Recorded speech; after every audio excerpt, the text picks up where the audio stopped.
Hi, everybody. Welcome to today's session. I want to thank everyone for having me. My name is Colin. I'm on the quality marketing team.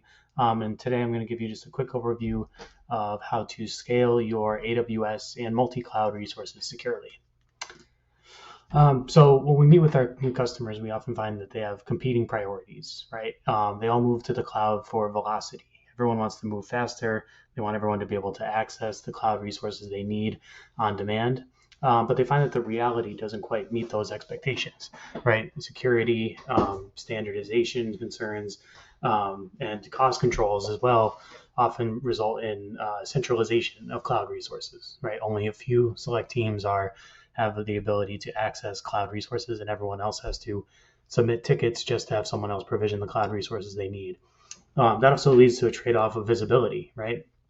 For many of the teams we work with, it's difficult to understand what's running on their cloud accounts and who's using it until they receive the cloud bill, and at that point, it's too late to intervene on any anomalies, right? So in today's session, we're going to give you a quick, very high-level overview of QualityTorque, and we're going to show how you can balance velocity with self-service, right? We're going to show how you can democratize access to your AWS cloud resources without sacrificing security or control over configurations. We're going to show how you can gain visibility over those resources, right? So once you uh, empower your teams to run the cloud resources they need, you can see who's running it for what purpose and also how much it's going to cost. And we're going to show how you can implement controls, right, without slowing your teams down. So you can allow them to run cloud resources that are approved while denying any activity that's not. All right, so let's get into the demo. So I'll start here, and I'm in the wrong place. Okay, so here what we're looking at is the self-service catalog in QualityTorque. So let's say I'm the application developer, or I'm a software tester, and I need an AWS EC2 instance, right? I would typically need to submit a ticket for that instance, and I would be in a holding pattern until somebody configured it for me. And even then, I might not be sure it's correct. What we're seeing here is pre-configured templates for those cloud resources. So I needed that EC2. I click into here. I can see this is the one I need, right? I know that I need the EC2 instance for my WordPress app. I can see it'll take about 4 minutes for it to run. I can see recent activity, right? Are there currently active instances of this running in my account? Yes. How recently has it been deployed? And I can see here policies. We'll get into that later and we'll show where these come from. But as the end user, this just tells me, what rules are going to be enforced over the cloud resources here. But I'm ready to go. So I'm going to launch. This brings up a couple more controls, right? We need to, you can add a custom name to the environment. We'll show where this comes in later. My name is Colin. I want to make sure that everyone knows this is mine. So this is Colin's AWS EC2. This duration here, and this is enforced by QualityTorque, right? So what this says is after 2 hours, QualityTorque will automatically terminate all cloud resources configured in this template. And that just eliminates a manual step, right? Is that um, no one has to remember to go and tear down their cloud resources when they're done, and it prevents the cost of idle resources running after they're no longer needed. You can see here I'm the owner. This will be traced back to me in the platform. Anyone can see my environment's running. They can see that they were mine. I can add collaborators if anyone else on my team needs to work on them. Right now I don't need them, but if I wanted to, they would then be added to the environment and they can use those resources as well. And then there are a few other parameters here. You can see all the information on the EC2 instance I'm about to run, and tags as well, right? So these tags allow me to apply tags to those cloud resources, which will be passed through to the cloud bill.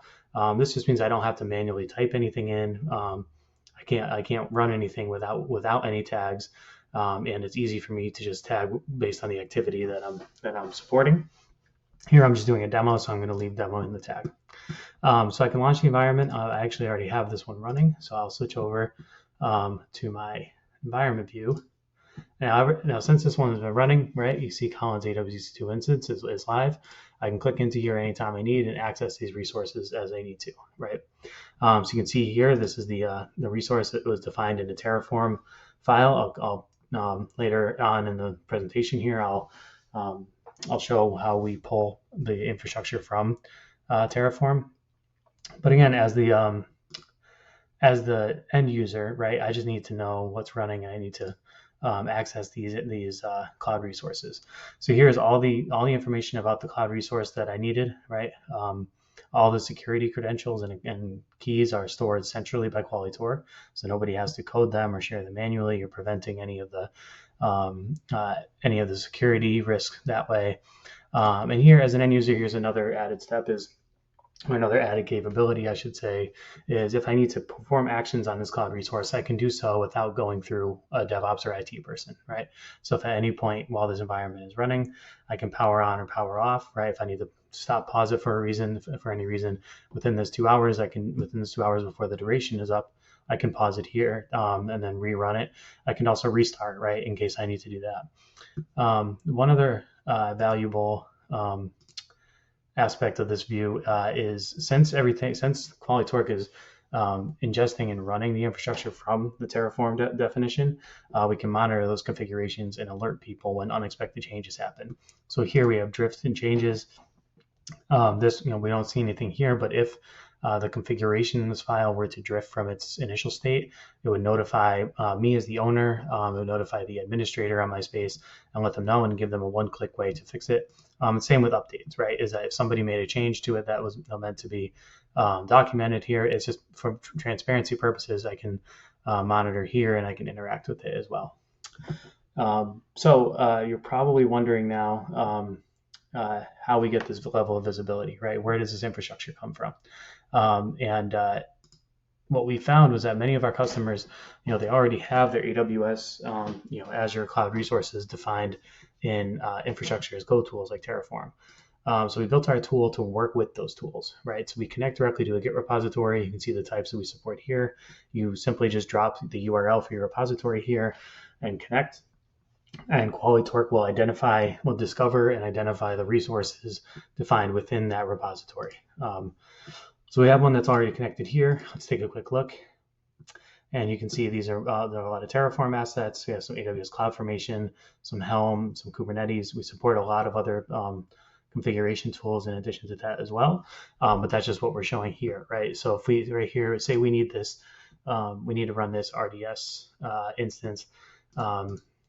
Here I would click Generate Blueprint, and you can see, just as a quick peek, this is a new YAML that QualityTorque creates in the platform, right? It duplicates and imports the YAML, the code defined in YAML from the Terraform file and brings it into QualityTorque and creates a new one, right? What this allows is for, one, it allows you to run that cloud infrastructure from QualityTorque. But it also creates it as what we call a blueprint, right? So in these blueprints, you can see the EC2 instance that I just ran. These blueprints act as individual templates that end users can then launch from any time they need, right? From the self-service catalog.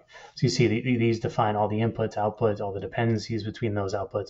So nobody has to orchestrate an environment, even if it requires multiple different cloud resources and different resources that are powered by different cloud platforms, or resources that are defined in different infrastructure as code or Kubernetes tools, right? What we're really doing is saving the environment as a repeatable blueprint and allowing people to run. You can see here there are 3 active instances running from this one blueprint, right? Only admins have access to manage these blueprints, and end users can only launch them, right? They don't have the ability to monitor or edit and intervene and edit any configurations. They can just run them when they need them. Another added benefit to running your infrastructure here is the visibility, right? So I was here earlier, and you can see at any given time, if I need to know what's running or if I have a question, I can see, maybe I'm Colin's manager and I think, I don't think he needs to be running this right now. I can see that he owns this, reach out and ask what's going on. Or if I think that he doesn't need it, I can just go in here and I can click end, right? That'll terminate the environment from Torque. And that's going to tear down all the infrastructure that's defined in that environment, right? So again, there's no hoops you need to jump through. You don't need to submit any tickets to take that action. You can just go in here and buy, and on demand, you can make that action as well. Another added benefit to this view is you can filter by status, right? you can see that this is terminating now. We see one that terminated failed earlier. That's probably something that an admin would want to explore, because if terminate failed, that means that the resources are going to continue to run and accrue costs. And here we're notifying you, right? You have visibility to make sure that it happened. There are approval requests, right? We put in some requirements to request launching things, and you can view from there. But this really just gives you some visibility that you don't get with native AWS Cloud or Azure Cloud resources, right? Is now you can see at any given time who's running what. If we take a step back from the invisibility, we can see not only what's running now and what's been launched recently, but what are the trends in your account, right? Since QualityTorque defines the cloud configuration and deploys it under a preset duration, we can estimate and understand how much each cloud resource is going to cost, right? So at scale, you can say that this is how much that you've spent. So what we're looking at here, this isn't cloud billing data. This is calculations based on the actual cloud deployments from your Torque account, which uses your existing cloud resources. So anyone who's used the FinOps tool or AWS Cost Explorer knows that it relies on the billing data. Here we're tracking real-time costs, right? So we can see granular activity, cloud account. You can see by blueprint. You can see by owner, right? Is who's running what and how much has it cost you so far. You can also zoom out and look at that same view by activity and to see what's running, who's deploying which resources, how frequently, and identify anomalies here. So let's say you identify an anomaly in cost, right? And you want to act on it. You want to make sure that this month to date we're spending more. We're spending more on AWS than we would expect. We need to go and explore and investigate what's going on. Once you understand what action you want to take, maybe you want to force people to use a smaller cloud resource instance or a different type of platform. You would accomplish this with policies, right? So policies, we come with built-in policies, just templates that come as brand new customers. We also allow custom policies, but these essentially are rules that are enforced by QualityTorque, right? Since Torque deploys the infrastructure you have defined as code, we can set rules that instruct Torque to deny that activity if it violates those standards. So here's one example.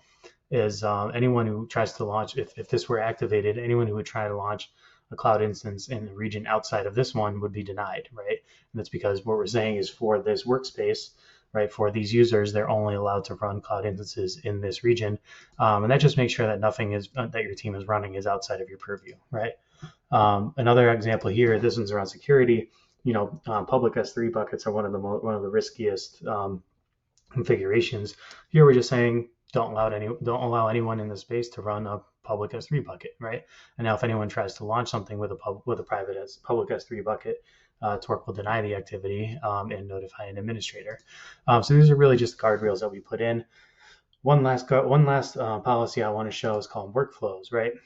So what this does is, again, since everything is defined and able to be launched by QualityTorque, you can set automation in place so that everything launches and gets torn down based on your custom schedule. So what we're saying here is, since our users in this account use both AWS and Azure, we're saying we'll power on all AWS and Azure VMs at 8 a.m. every day, and then terminate them at 10 p.m. every night. So that means that if anyone leaves something running, it won't run overnight. It'll always be shut down at the end of the evening, and then it'll be available again in the morning. So one last thing I want to show really quickly is integrations, right? So these environments, right, we have the self-service catalog. These are all available to be integrated with developer tools, with ITSM, CLI, CI/CD. So it's really about making sure that all your infrastructure is accessible, but also balanced with the control that you need. So I'm just about out of time here. You can visit quali.com to start a 30-day trial of QualityTorque and get started. I appreciate everyone for your time today. Thank you.